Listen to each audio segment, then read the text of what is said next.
Très bien. Il y a une question là. Oui.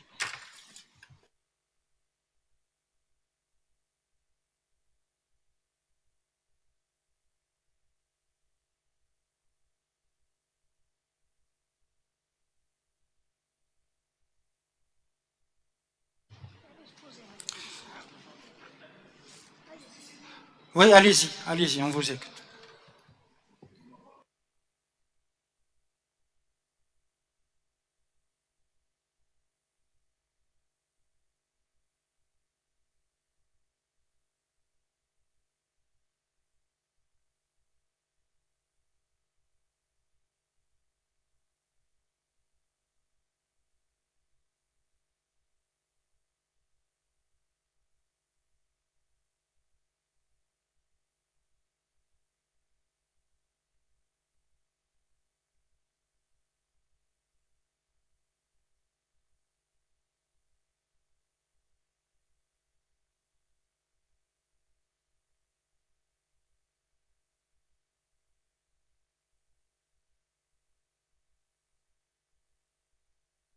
Alors, vous avez entièrement raison. L'indice de masse corporelle ne reflète pas à lui seul l'obésité. Même si cet outil, il a utilisé dans les différentes études, et ces différentes études ont prouvé qu'il y avait un lien entre l'augmentation de l'IMC, donc l'obésité, ce qu'on appelle globale, et toutes les maladies cardiovasculaires. Alors, pourquoi il ne reflète pas à lui seul l'obésité? Parce qu'on sait que c'est surtout l'obésité viscérale qui est liée directement à ces maladies cardiovasculaires. Et sur le plan épidémiologique, on ne peut pas dépister cette obésité avec des outils un peu plus complexes, que sont par exemple la dexatomodensitométrie qui permet de voir exactement quelle est la proportion de la masse grasse par rapport à la masse maigre, etc. Et c'est pourquoi on utilise des outils plus simples que sont l'IMC, le tour de taille, le tour de cou, le pli cutané, etc. Mais je suis tout à fait d'accord avec vous que l'IMC à lui seul ne peut pas être le seul outil pour l'évaluation de l'obésité. Et vous avez donné un exemple, un sportif qui a l'air tout à fait normal avec un poids normal et qui fait peut-être des accidents cardiovasculaires, alors que peut-être il y a une autre personne qui est obèse et qui n'a pas qui n'a pas développé d'événements cardiovasculaires. La deuxième question, c'était sur, rappelez-moi. Ah, vous avez posé, c'est la seule question, c'est bon? J'ai répondu à la question? Parfait. Rappeler qu'il ne s'agit pas simplement, le calcul il est simple, bon, il y a des logiciels, etc., mais qu'il faudrait qu'il s'associe le tour de taille, le tour de poitrine, etc., pour pouvoir justement apprécier le... En effet. Mais c'est vrai que le généraliste, même les autres spécialistes, ils doivent utiliser ces différents paramètres pour mieux évaluer l'obésité. Mais en matière de dépistage, on préconise souvent des moyens simples, comme l'IMC et le tour de taille. Maintenant, dans des structures un peu plus spécialisées où on peut avoir l'accès à la tomodensitométrie, à la dexatomodensitométrie, ça va de soi. Il est préférable d'estimer la masse grasse en pourcentage pour avoir une idée plus exacte de l'obésité. Je ne sais pas si je peux poser une question à mon ami Lotfi Brnouf. Allez-y, le débat est ouvert. Vous pouvez poser les questions à n'importe quel communicant. Tout à l'heure, dans la gestion des médicaments, que ce soit l'insuline ou des médicaments hypoglycémiants dans le diabète, tu avais dit quand quelqu'un est sous metformine, sous un comprimé, bon, c'est pas un souci. Il garde son médicament. Sous 2 comprimés, il garde ses médicaments. Sous 3 comprimés, tu as dit, il réduit de 2/3. المغرب un tiers في السحور de la dose totale s'il prend 3000 il prend 2000 في المغرب و 1000 في السحور La dose totale doit être répartie en 2 tiers في المغرب, 1 tiers de la dose totale في السحور. Donc, c'est-à-dire que s'il prend 3 fois 850 mg, il va prendre 2 comprimés à la fois. À la fois في المغرب et un comprimé في السحور. La metformine ne donne pas d'hypoglycémie, donc Mais elle donne des tableaux de troubles digestifs, donc d'embarras gastrique. ça dépend. La metformine, quand on la commence à petite dose à 500 mg et on voit la tolérance du malade. Quand les malades tolèrent la metformine à 500, ensuite là, on passe progressivement à la dose totale. Maintenant, dès le malade, c'est vrai que beaucoup de malades ne tolèrent pas la metformine, le glucophage à 500. À ce moment-là, on switch, on donne un autre médicament. Mais ça, il me semble que la posologie pendant le ramadan n'a rien à voir avec la tolérance. Le malade est déjà pris... Excusez-moi, je voudrais rajouter une chose à M. Aoudia. Il y a une entité qui est l'obèse en bonne santé apparente. Donc, je ferme la parenthèse. Eh ben moi, je rebondis vers toi aussi. J'ai l'impression que nous, les médecins, nous sommes un peu trop conciliants en mesure par rapport au diabète, hein, évidemment, et le ramadan. Le parfait, pour moi, est l'ennemi du bien. Le parfait est l'ennemi du bien. En voulant trop bien faire, on fait mal. Et tu as cité des études qui disent qu'en Algérie, 90% des diabètes de type 2 font le jeûne. 70% du diabète de type 1 font le jeûne. Est-ce qu'en voulant les accompagner trop, on ne va pas dans le sens où on arrive aux complications les plus tardives? Est-ce qu'il ne faut pas être ferme? Rabbi subhanahu wa ta'ala, wa man kana maridan, sans préciser le type de maladie, ne jeûne pas, ou du moins, etc., ne peut pas jeûner. Est-ce qu'en n'allant pas dans ce sens, en n'essayant pas d'être trop conciliant, on va pas accompagner les malades dans le bon sens? Merci, M. Aoudia, pour cette question. Écoute, il y a tout un débat, Si tu te souviens, toi, tu es ancien de l'ancienne génération, avant, type 1, interdit de jeûner. Ça, c'était d'aberration. Type 2, bon, on tolérait. Ensuite, la fameuse étude faite par Malek, même pour Epidiar, c'était son de cloche. 90% des types 2 jeûnaient, alors qu'on pensait au moins la moitié, etc., selon les pays. Ensuite, le type 1, donc on s'est dit, les malades nous cachent. Tu le vois avant le ramadan, la consultation 4 à 6 semaines, soit il est formel. Il dit que mansom chouik de balik, soit il dit que non, j'insiste, mais je fais un autre médecin, on chauffe l'imam. Maintenant, on a avancé. On a fait des concertations, ils ont fait les sociétés savantes avec les religieux. Donc maintenant, c'est classe. Le imam n'intervient plus. Chaque fois, il renvoie le malade diabétique au médecin. Maintenant, ça c'est réglé. Maintenant, les médecins, quand vous voyez que la moitié de vos malades, ils insistent ou bien ils vous cachent ensuite des résultats épidiares, combien d'hypoglycémie type 1, combien de type 2, etc. On s'est dit, on est obligé de faire avec, c'est-à-dire les accompagner. Donc, on a mis des garde-fous. Les garde-fous, l'autosurveillance 6 fois par jour, l'éducation thérapeutique, le réajustement thérapeutique, etc.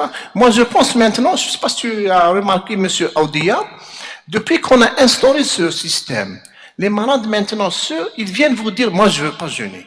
Il y a des malades maintenant qui, avant, ils insistaient pour jeûner en cachette. Maintenant, il y a un grand pourcentage, plus important, qu'ils sont honnêtes. Soit ils vous disent non, je jeûne pas, soit ils vous disent je jeûne, donc accompagnez-moi, qu'est-ce que je dois faire, etc. Et soit, donc, moi je pense, on est en train, avec ces études, avec cet accompagnement, on est en train d'améliorer un petit peu la situation. Maintenant, ceux qui sont têtus, on est médecin, donc on est en train de favoriser, les pousser à jeûner et à faire des complications. Moi je pense, écoute, Aoudia, bon, à l'étranger, il y a la pompe, il y a les SGLT2, il y a les GLP-1, il n'y a pas les types 1 qui sont sous association insuline GLP-1, donc l'hypoglycémie c'est tamponné, le poids c'est tamponné, avait dit Berkin tout à l'heure, les malades maintenant sous pompe insuline type 1, ils sont autorisés à jeûner avec le CGM, etc. À tout moment, le diabétique, il est à jeun, type 1 ou type 2, il a un CGM, à tout moment, il a sa glycémie. Donc, on s'est dit, on va un petit peu les accompagner. Voilà le mot, surtout les accompagner. Je peux juste rajouter juste un petit commentaire. Vous savez, ce problème existait depuis des années. C'est-à-dire, sans votre autorisation en tant que médecin, le malade jeûnait. Maintenant, il s'avère que toutes les maladies chroniques, même pour le diabète, on n'est plus à, c'est-à-dire médecin ordonnateur et le patient doit exécuter. Maintenant, il y a ce qu'on appelle une prise en charge centrée sur le patient. Il faut que toutes les décisions qu'on prenne soient acceptées par le patient lui-même. Et la même chose pour le diabète. Donc, la question du jeûne, dès que le diabétique arrive au mois de Ramadan, maintenant s'il est connu, donc il sait qu'il va jeûner et il va venir vous voir demander l'autorisation. Le médecin, avant, il n'avait pas assez d'études, il n'avait pas assez d'arguments pour convaincre le patient de jeûner ou de ne pas jeûner. Mais ce qui ressort maintenant des recommandations, quand il y a une contre-indication absolue, vous avez le droit de dire que monsieur ou madame, vous risquez de mourir si vous jeûnez. Si maintenant il n'y a pas de contre-indication, il y a juste des précautions à prendre, là il faut l'accompagner, comme a dit docteur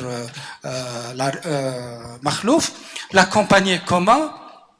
C'est de l'assister, de le surveiller, d'être à son écoute, de modifier certains peut-être des règlements dans la diététique ou bien même pour le traitement. Il y a différentes classes maintenant qui sont disponibles où on peut faire des changements entre telle ou telle classe qui peut donner moins d'hypoglycémie, etc.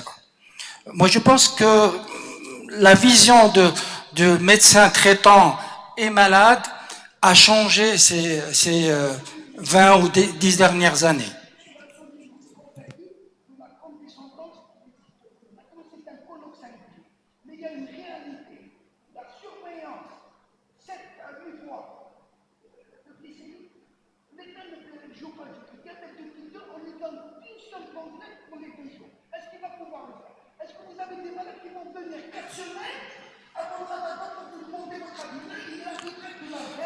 Oui, c'est vrai.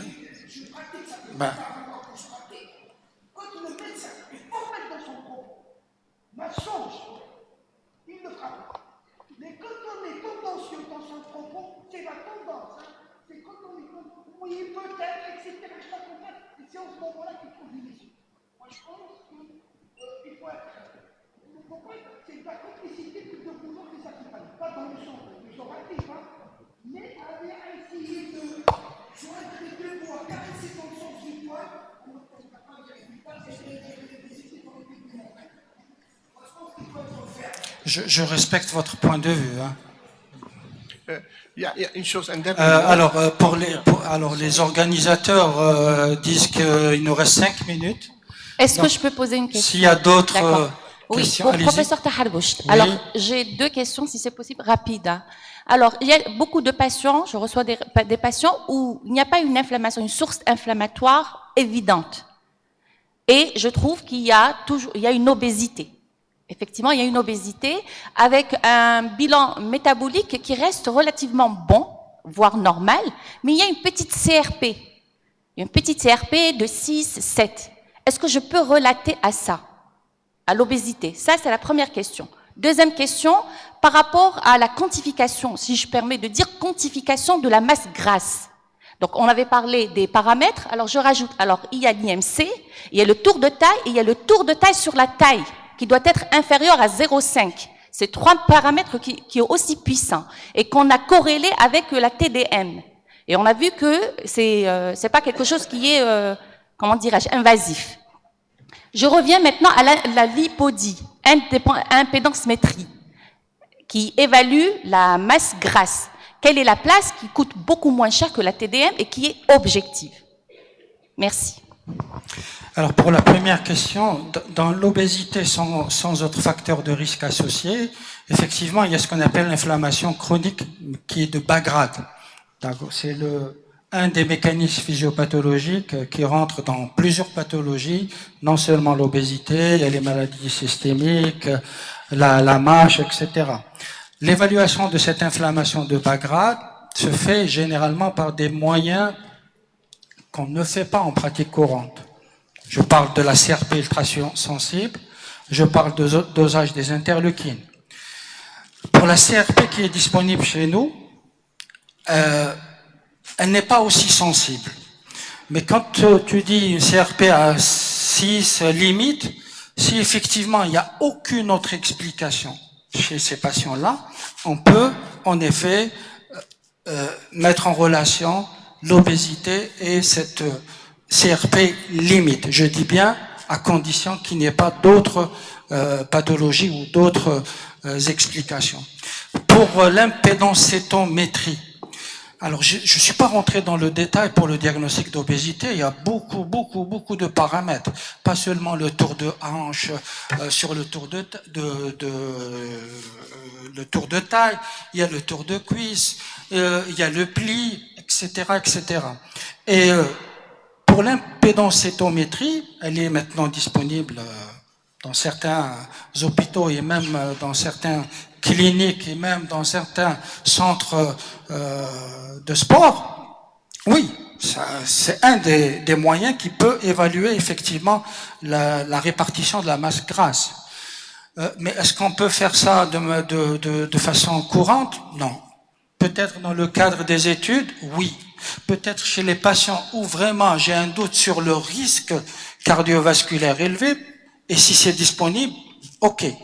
Mais de manière courante, au quotidien, je ne pense pas. Il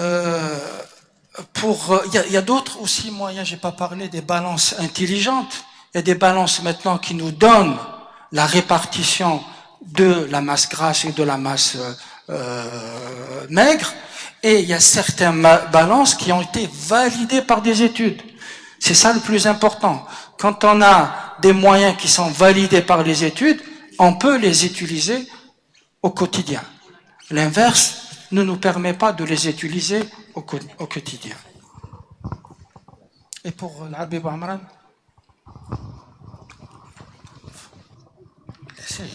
pour une question pour l'Habib Amran. Oui. C'est pas une question plutôt, c'est juste pour dire à M. Taleb, je te remercie énormément, bravo, une grande réussite, en laps de temps très court, une journée chez lui et une journée nationale sous l'égide d'Assami. Voilà, je tenais à le dire de vive voix. Donc voilà, merci encore une fois, bravo Sahab.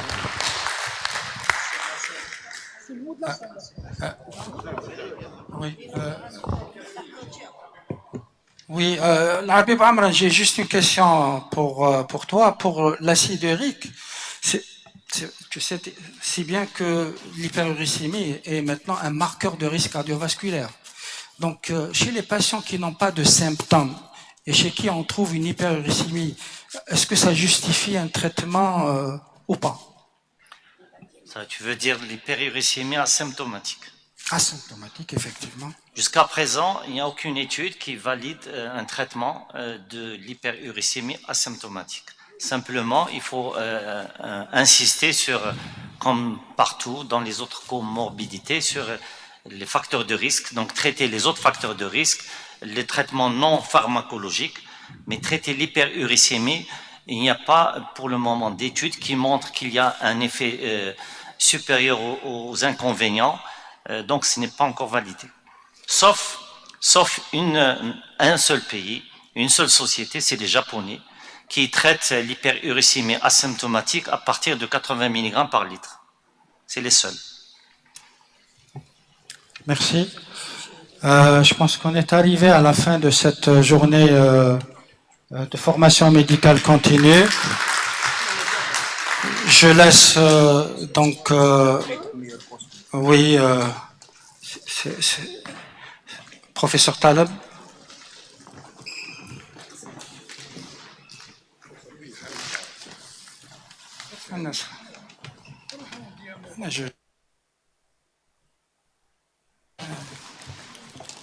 Donc, professeur Taleb va prendre la parole pour d'abord la cérémonie de remise des prix pour le meilleur poster. Donc, je tiens à remercier tous les amis, collègues ici qui sont restés déjà à une heure très tardive. réellement, c'est un plaisir. Et je suis vraiment content que cette journée soit réussie. Juste pour information, je dois vous donner des chiffres. Après, je vais donner la parole au docteur Belkacsi pour annoncer les lauréats.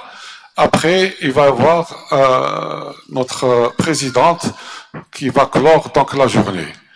Juste une petite information, l'audiovisuel ici nous dit qu'il y a eu plus de 1200 personnes qui nous ont suivis donc par Web TV. Donc ils étaient en direct, en live. En plus, on a eu 200 participants. Donc je pense que c'est une journée qui est réussie.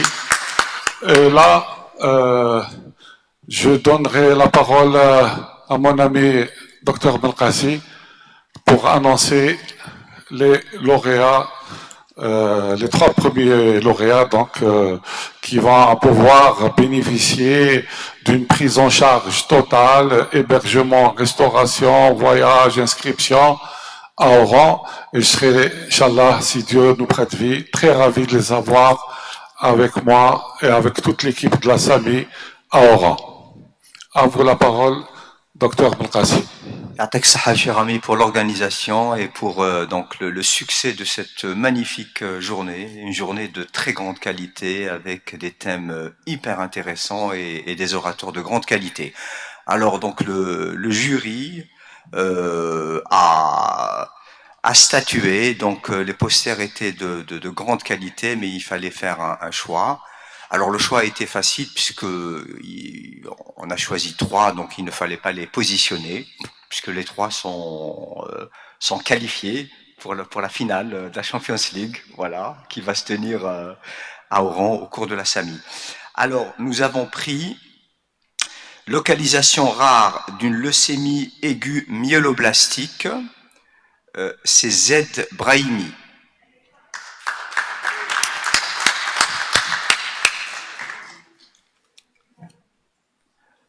Nous avons sélectionné.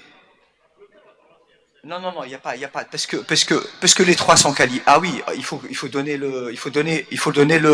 l'ordre. Je pense que c'est le service d'Emato, non? Eh ben, bravo à elle, hein. Non, je les ai pas donnés par ordre puisque les 3 sont qualifiés, donc voilà. Oui, voilà. Non. C'est à Béjaïa. Service d'hématologie de Béjaïa. Béjaïa, c'est ça. Deuxième poster, embolie pulmonaire au cours d'une maladie de B7. Donc c'est M. Tebani. Oui, bravo. Ouais.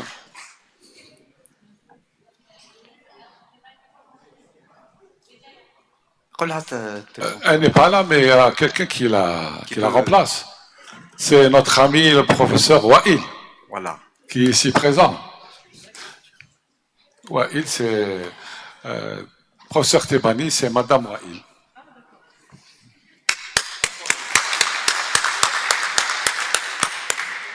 Voilà. Et donc le 3e poster qui a été sélectionné, c'est donc un typique syndrome. Alors c'est un acronyme TIPIC, syndrome. C'est S. Boudriès.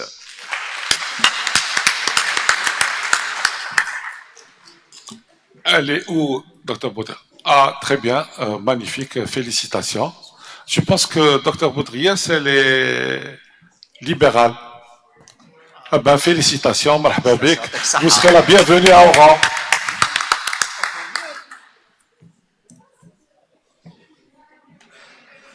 Merci, Dr Belkacsi. Donc, nous arrivons à terme de cette journée qui, j'espère, qui a été en tous les cas très fructueuse pour nous, et comme pour vous, je l'espère. Journée où il y a eu beaucoup de participants, aussi bien en présentiel qu'en distanciel. Journée où les communications étaient à la hauteur, j'espère, de vos attentes. Et je remercie encore une fois professeur Taleb, dont l'organisation a été parfaite, qui a mis la barre très très haute. D'accord? Je remercie aussi donc les participants qui sont restés, les orateurs qui nous ont offert des communications, d'excellentes communications sur des thèmes extrêmement variés. Et je remercie bien sûr les laboratoires qui nous ont aidés. Et j'espère que, Inch'Allah, à bientôt, un autre jour. Merci.